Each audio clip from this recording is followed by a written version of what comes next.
Dear robotic teams, dear students,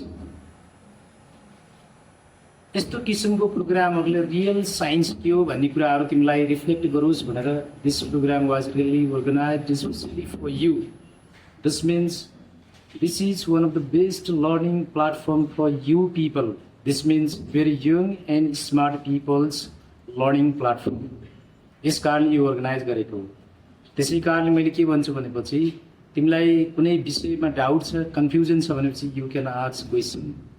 Always be interactive, always try to ask some questions. Then you will be clear about the contents. यो भन्छ. त्यस कारण तिमीहरूले बुझ्ने कुराहरू के रहन्छ भनेपछि क्लासहरूमा पनि मैले भनिरहेको हुन्छु दुईटा साइन्समा बहुत पावर हुन्छ. One is pure science, next one is political science. Pure science always navigate to innovation, creation and development. This means like that. Pure साइन्सले जहिले पनि यस्तो किसिमको चिजहरूलाई इनोभेसन गर्छ, क्रिएट गर्छ, डेभलप गर्छ र पब्लिकको लाइफसँग कनेक्सन गर्छ र पब्लिकको लाइफमा अप्लाइड गर्छ. जस्तै उज्जवल कोइराला सरहरू, यज्ञदेव कोटा सरहरू, अर्को आएको रोबोटिक्स टिम्सहरू, they are engineers, they are expert about robotics. उहाँहरूसँग तिमीले सङ्गत गऱ्यो भनेपछि you can learn something, you will understand something, then you can do something. This means you will be achieve some things. You may be winners. तिमी भोलि सबैलाई जित्ने मान्छे पनि बन्न सक्छ यस्तो सर्कलमा गयो भने. उहाँ उज्जवल सरलाई अगाडि सोध, यज्ञ सरलाई सोध, उहाँहरूले एकै टाइममा यो गरेको होइन. Many more times you have to do practice, then you can learn, then you can achieve, then you will be winners. धेरै पटक प्र्याक्टिस गर्ने, consistency in practice, 1 time, 2 time, 3 times, 4 times. Life एउटा हाइजम्प गर्ने मान्छेले एकै पटकमा 1 fit डोरी cross गर्न सक्छ.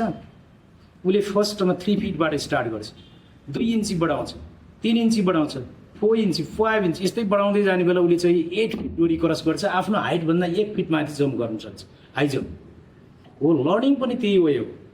लर्निङलाई एउटा ल्याडर हो.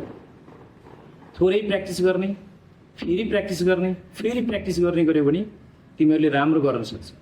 यस कारणले साथीभाइको सर्कल राम्रो बनाउने, इनोभेटिभ बन्ने, हार्डवर्क गर्ने.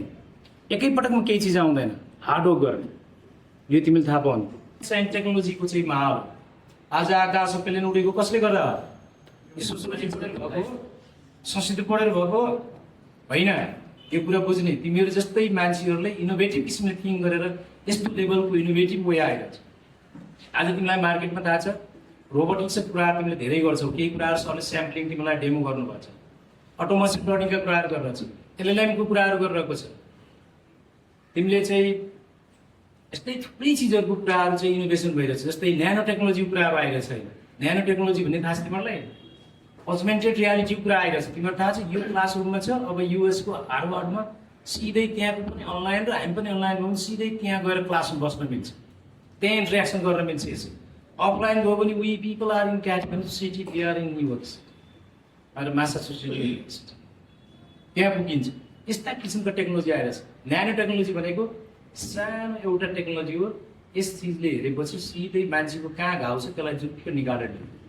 आज प्लेन उडिरहेछ, सरले कति चिज बनाउनु भएको छ यहाँ हेर्नुहोस्. तिमीले बुझिरहेछ नि हो. यस्तो इनोभेटिभ बन्ने भनेर तिमीलाई just aspire to you as a science students. I was from pure science. यो त थाहा छ नि तिमीहरूलाई. मैले तिमीहरूलाई रेगुलर यही कुरा गर्छु. आजलाई समाप्त गर्न म घोषणा गर्न चाहन्छु. Thank you very much as a good listener.